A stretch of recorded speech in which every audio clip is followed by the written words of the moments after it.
Hello student, welcome to my YouTube channel easy learning. इस video में हम BPSC 143 की बुक जिसका नाम है भारत में राज्य की राजनीति, इसके फर्स्ट यूनिट के एक और मोस्ट इम्पोर्टेंट क्वेश्चन पर डिस्कशन करेंगे। तो ये जो यूनिट है हमारा भारत में राज्य की राजनीति का विकास, इसका नाम है। और इससे पहले एक मोस्ट इम्पोर्टेंट क्वेश्चन की वीडियो अपलोड कर चुकी हूँ। तो अगर आपने वो नहीं देखी तो चैनल की प्लेलिस्ट में जाकर आप वो देखिए, और मैं उसका लिंक भी डिस्क्रिप्शन में डाल दूंगी इस वीडियो के। तो ये हमारा सेकंड मोस्ट इम्पोर्टेंट क्वेश्चन होने वाला है। वीडियो स्टार्ट करने से पहले मैं आपसे कहना चाहती हूँ, अगर आपने इस चैनल को सब्सक्राइब नहीं किया है तो चैनल को सब्सक्राइब करें, वीडियो को लाइक करें, शेयर करें। अगर आपको कुछ भी कंफ्यूजन हो तो आप मुझसे कमेंट्स में पूछ सकते हैं क्वेश्चन के बारे में भी। और अगर आपको पीडीएफ चाहिए नोट्स का तो आप मुझे व्हाट्सएप पर कॉन्टेक्ट कर सकते हैं। तो चलिए वीडियो स्टार्ट करते हैं। इससे पहले वाली वीडियो जो थी, पहले मैं आपको उसके बारे में बता देती हूँ थोड़ा सा। तो उससे पहले वाली जो वीडियो में मैंने आपको बताया था मोस्ट इम्पोर्टेंट क्वेश्चन था, वो था हमारा 1950 से 60 के दशक में भारत की राज्य की राजनीति किस तरह की थी, उसके बारे में बताना था। तो 1950 से 60 के दशक में जो भारत में राज्य की राजनीति थी, उसमें सिर्फ एक ही दल था। एक दल कौन सा था? वो था कांग्रेस।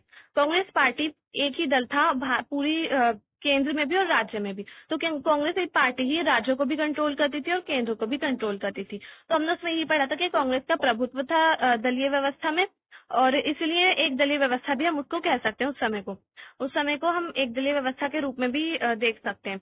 तो अब ये जो हमारा 1970 का दशक स्टार्ट हुआ, 1970 के दशक में क्या हुआ था कि राज्यों की राजनीति में कांग्रेस या फिर एक दलीय व्यवस्था जो थी उस समय चल रही थी 50-60 के दशक में, उसका जो वर्चस्व था उसका पतन होने लगा था। मतलब कि उसका प्रभुत्व का पतन होने लगा था कांग्रेस के। तो इसमें ये बताना है कि 1970 के दशक में राज्य में क्षेत्रीय शक्तियों के उद्भव पर लेख लिखी। हमारा क्वेश्चन है इसके और में है, कांग्रेस के प्रभुत्व या एक दलीय व्यवस्था के वर्चस्व का पतन क्यों हुआ, उसके क्या कारण थे, यही है। और फिर उसके बाद एक और क्वेश्चन है 1970 के दशक के दौरान राज्य राजनीति की प्रमुख विशेषताओं की पहचान करें। तो ये बताना है। तो ये हमारे एक इम्पोर्टेंट क्वेश्चन हो जाता है, और इसके और में बहुत सारे क्वेश्चन है, मतलब कि अलग अलग तरीके से एग्जाम में पूछा गया है यही क्वेश्चन एक ही। तो चलिए हम स्टार्ट करते हैं। 1970 के दशक में हमारे राज्यों की राजनीति कैसी थी। तो 1970 के दशक में जो क्षेत्रीय शक्तियां थी, जो राज्य थे, उनकी क्षेत्रीय शक्तियों का उदय होने लगा था। तो ये सब 1970 के दशक में हुआ था। अब इसका थोड़ा सा इंट्रोडक्शन हम देख लेते हैं। 1960 के दशक में जवाहरलाल नेहरू की मृत्यु के बाद राज्य की राजनीति में परिवर्तन आने शुरू हो गए। 1960 के दशक में यानी कि 1964 में जवाहरलाल नेहरू जी की मृत्यु हो गई थी, और फिर उसके बाद राज्य राजनीति जो थी उसमें परिवर्तन आए, यानी कि राज्यों की राजनीति भी स्टार्ट होनी शुरू हो गई। और जो कांग्रेस था उसका जो प्रभुत्व था, उसका जो एक पावर थी, वो थोड़ी कम होने लगी थी। अतः कांग्रेस व्यवस्था का पतन हुआ और इंदिरा गांधी जी 1967 के आम चुनाव में जीत हासिल करके सत्ता में आई, और भारतीय राज्य की राजनीति में व्यक्ति आधारित राजनीति का उदय हुआ। मतलब कि जब कांग्रेस व्यवस्था थी उसका तो पतन हुआ, और साथ ही साथ इंदिरा गांधी जी भी सत्ता में आई, यानी कि इंदिरा गांधी जी पीएम बनी, प्राइम मिनिस्टर बनी 1967 में। लेकिन वो उस तरह से नहीं जीत पाई जिस तरह से नेहरू जी जीतते थे। हमेशा से नेहरू जी पीएम बनते थे, उस तरह से इंदिरा गांधी जी नहीं जीत पाई, क्योंकि उस समय में जो राज्य की राजनीति थी व्यक्ति आधारित हो गई थी, यानी कि नए नए नेता खड़े होने लगे थे। कांग्रेस के भी नेता कुछ सारे अलग हो गए थे, अभी हम इसके बारे में पढ़ेंगे। कांग्रेस में भी गुटबाजी शुरू हो गई थी, तो उसके कांग्रेस से भी कई सारे नेता निकलकर अलग हो गए थे, उन्होंने अपनी अपनी पार्टीज बना ली थी। तो इसमें यही है कि व्यक्ति आधारित राजनीति, अलग अलग नेता शुरू हो गए थे और फिर उन्होंने अपनी पार्टीज बनानी शुरू कर दी थी। तो इसलिए जो लोग थे, जो जनता थी, उन्होंने उनको सपोर्ट करना शुरू कर दिया था। तो ये व्यक्ति आधारित राजनीति हो गई, इसको हम पहचान की राजनीति भी कह सकते हैं। तो 1970 के दशक में 1970 के दशक में भारत की राज्य राजनीति में कई परिवर्तन आए। जैसे 1971 में इंदिरा गांधी जी भारी बहुमत से चुनाव जीतकर पीएम बन गई। तो जो इंदिरा गांधी जी थी वो जब 1967 के दशक में चुनाव जीती, 1967 में जो आम चुनाव हुए थे उसमें जो जीत हासिल की थी उन्होंने, वो इतने ज्यादा बहुमत से नहीं हुई थी उनको जीत हासिल। लेकिन जब 1971 में चुनाव हुए उसमें इंदिरा गांधी जी भारी बहुमत से चुनाव जीतकर पीएम बनी थी। अब इसके बाद जो जो परिवर्तन है उसके बारे में हम देखेंगे। तो पहला परिवर्तन हमारा यही है कि ग्रामीण क्षेत्रों में हरित क्रांति का प्रभाव। 1970 के दशक में जिन ग्रामीण क्षेत्रों में हरित क्रांति हुई उनमें महत्वपूर्ण परिवर्तन आए। देखो 1970 के जो दशक था उसमें उससे पहले हरित क्रांति हो चुकी थी। तो 1970 के दशक में हरित क्रांति की वजह से ग्रामीण क्षेत्रों में कई परिवर्तन आए, जैसे कि पंजाब हरियाणा में जाट, बिहार में यादव एवं कुर्मी आदि। तो ये सारे जो जाट थे, कुर्मी थे, यादव थे, इन लोगों ने जो ग्रामीण क्षेत्रों के किसान थे इन सारे जो ये जो जातियां थी, इन्होंने भी राजनीति में भाग लेना शुरू कर दिया। तो इसलिए ये जो राजनीति थी व्यक्ति आधारित राजनीति हो गई थी। इन राज्यों में कई प्रमुख नेता उभर कर सामने आए। इनमें चरण सिंह प्रमुख हैं, जिन्होंने कृषि संबंधी एजेंडे पर ध्यान केंद्रित करके बीकेडी नामक राजनीतिक पार्टी का गठन किया। चरण सिंह जो थे वो पहले तो उसमें ही थे, कांग्रेस पार्टी में ही थे, लेकिन फिर वो कांग्रेस पार्टी से अलग हो गए और उन्होंने कृषि को अपना प्रमुख मुद्दा बनाया। उस समय जो था उन किसानों के लिए कृषि जो था वो एक बहुत महत्वपूर्ण मुद्दा था, तो उन्होंने इसी को ही प्रमुख मुद्दा बनाया और यूपी में राजनीति की। यूपी में एक राजनेता बन गए और कृषि के एजेंडे पर उन्होंने ध्यान केंद्रित करके राजनीतिक पार्टी का भी गठन कर लिया, अपनी एक राजनीतिक पार्टी बीकेडी। बीकेडी मतलब कि भारतीय क्रांति दल, इसको बीकेडी जो है वो भारतीय क्रांति दल है इसकी फुल फॉर्म। तो इस पार्टी का इन्होंने गठन किया और फिर उसके बाद इन्होंने राजनीति में आकर काफी सालों तक यूपी के प्राइम मिनिस्टर भी रहे, सॉरी प्राइम मिनिस्टर नहीं, चीफ मिनिस्टर, और 2 दशकों तक उत्तर भारत की राजनीति में महत्वपूर्ण भूमिका निभाई। मतलब कि उत्तर भारत में यानी कि यूपी में, उत्तर भारत की राजनीति पूरे उत्तर भारत में, और यूपी में तो ये चीफ मिनिस्टर रहे 2 दशकों तक। ये 20 सालों तक यूपी के सीएम रहे। इन्होंने देखकर कई राज्यों में क्षेत्रीय और कृषि प्रधान मजबूत सामाजिक आधार वाले अनेक नेताओं का उदय हुआ। सॉरी, इन्हें देखकर ही तो जिन लोगों ने इन्हें देखकर चरण सिंह को, तो उनको देखकर और भी कई सारे राज्यों में ऐसे कृषि प्रधान मजबूत सामाजिक आधार वाले यानी कि कृषि को आधार बनाकर कई सारे नेता खड़े होने लगे राजनीति में, और फिर उन्होंने उसी को ही अपना आधार बनाया, सामाजिक आधार बनाया और अपनी पार्टियों का गठन किया और फिर उन्होंने राजनीति शुरू कर दी। अब इसके बाद हमारा दूसरा पॉइंट आ जाएगा क्षेत्रीय नेताओं का उदय। तो क्षेत्रीय नेताओं का उदय किस तरह से हुआ? 1970 के दशक में अनेक नेताओं का उदय और उनके साथ साथ जो राजनीतिक दल थे उनका भी गठन हुआ। जब नेता आएंगे राजनीति में तो राजनीतिक दलों का भी गठन करेंगे, तो वो इसमें यही हुआ। क्षेत्रीय नेताओं ने क्षेत्रीय मुद्दों पर ध्यान केंद्रित किया, साथ ही साथ केंद्र के संबंधों में भी सुधार की मांग की, केंद्र राज्य के संबंधों में। तो उसमें क्या हुआ कि जो क्षेत्रीय नेता, जो कांग्रेस पार्टी थी वो केंद्रीय स्तर पर थी, तो वो जो थी कांग्रेस पार्टी, वो क्षेत्रीय मुद्दे तो उन पर ध्यान केंद्रित नहीं कर पा रही थी, सही से क्षेत्रीय समस्याओं को नहीं समझ पा रही थी। कांग्रेस पार्टी पूरे केंद्र में, जैसे कि ये केंद्र हो गया, ये सेंटर हो गया और यहाँ पर छोटे छोटे राज्य हैं। तो ये जो कांग्रेस पार्टी थी, अगर ये हमारा एक तरीके से मैं आपको एग्जाम्पल के तौर पर समझाती हूँ, ये एक पूरा राज्य है और इसके अंदर इस राज्य के अंदर ये हमारी राजधानी है इस राज्य की। तो राजधानी पर ये जो कांग्रेस पार्टी थी वो केंद्रित कर पा रहे थे, ध्यान केंद्रित कर पा रहे थे, और जो छोटे छोटे से क्षेत्र थे उन पर ध्यान केंद्रित नहीं कर पा रहे थे। तो इस तरह से जो क्षेत्रीय नेता थे वो उनका उदय हुआ, वो आए राजनीति में, उन्होंने अपने क्षेत्रों की जो समस्याएं थी उन पर ही ध्यान केंद्रित किया, उनके मुद्दों पर ध्यान केंद्रित करके और उस पर ध्यान केंद्रित करके वो राजनीति में आए और फिर उन्होंने सुधार की मांग की, ताकि केंद्र और राज्य के संबंधों में भी सुधार हो सके और वो लोग अपने क्षेत्र की समस्याओं को भी हल कर सके। कांग्रेस पर भी प्रश्न उठाए जाने लगे जिसने राज्य की राजनीति में महत्वपूर्ण भूमिका निभाई।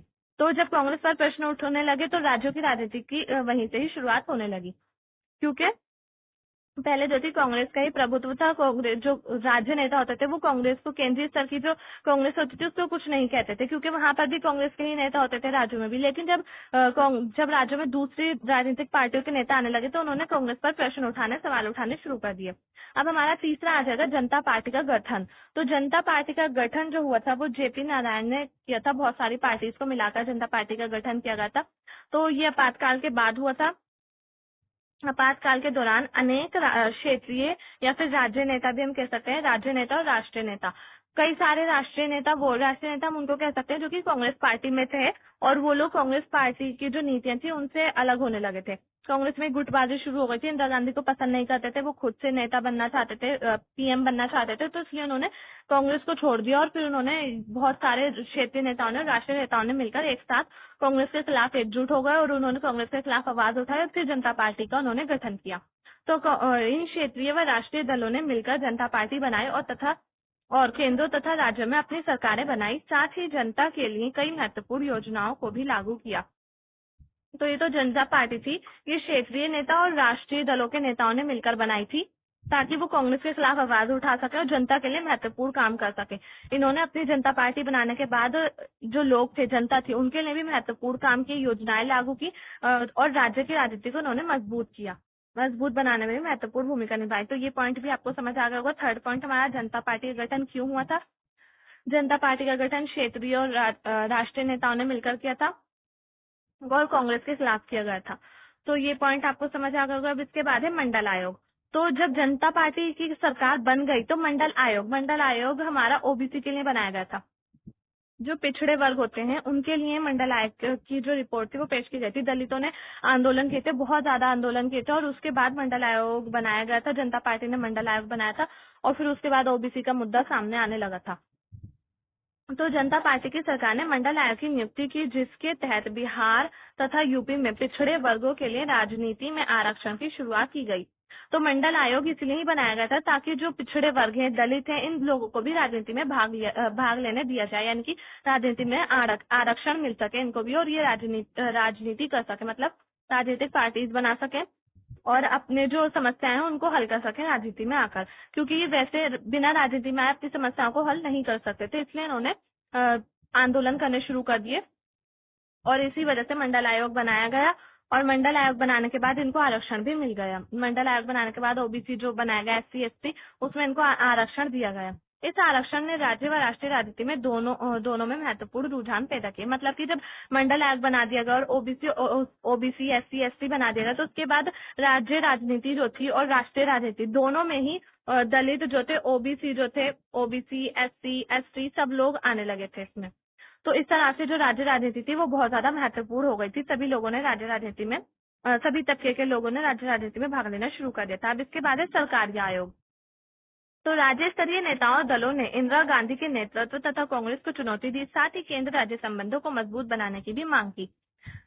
तो सरकारी आयोग जो है वो हमारा बहुत ज्यादा इम्पोर्टेंट हो जाता है 1970 के दशक में।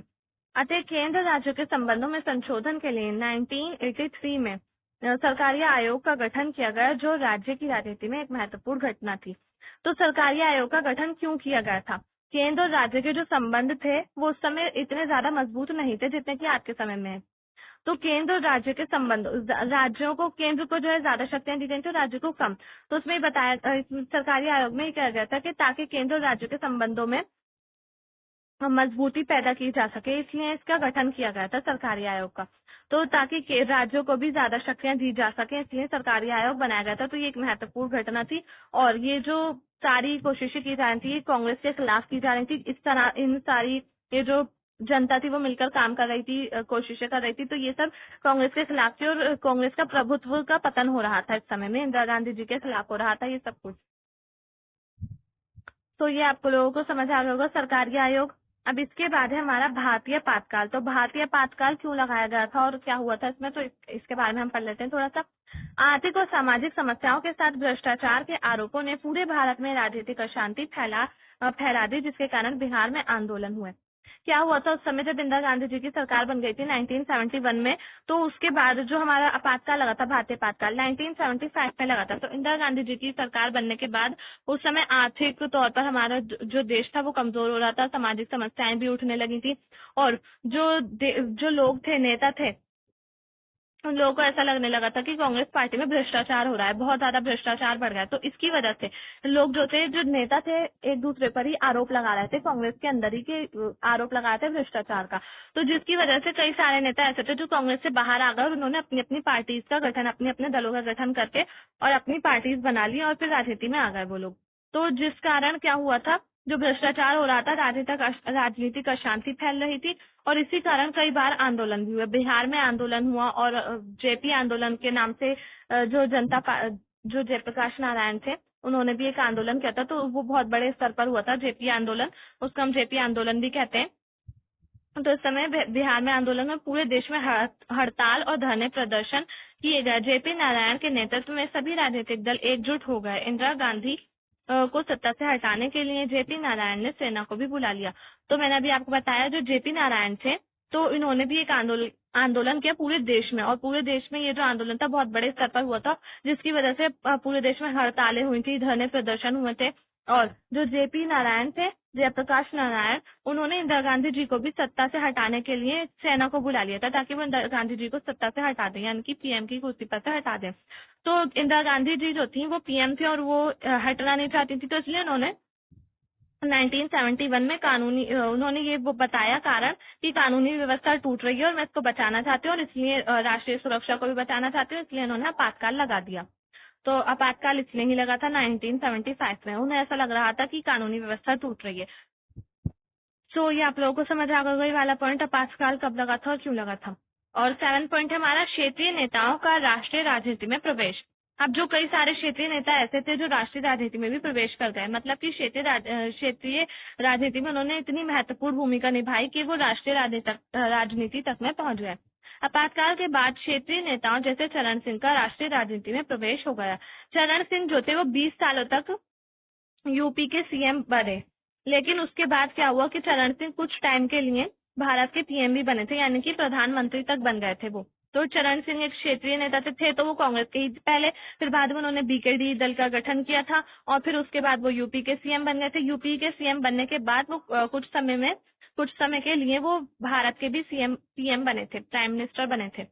तो इसके साथ ही बिहार में कर्पूरी ठाकुर, हरियाणा में देवीलाल, यूपी में राम नरेश यादव एवं बाद में मुलायम सिंह यादव जैसे राज्य स्तरीय नेताओं ने केंद्रीय राजनीति में अपने कार्यक्रमों को आगे बढ़ाने की कोशिश की।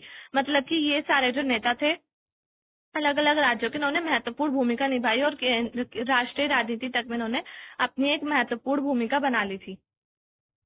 अब इसके बाद है हमारा 8 पॉइंट पूर्वोत्तर राज्यों का गठन। वीडियो काफी ज्यादा लेंथी हो गई, 16 मिनट्स की हो गई है, तो ये हमारा लास्ट पॉइंट है और उसके बाद हमारा जो क्वेश्चन है वो कंप्लीट हो जाएगा।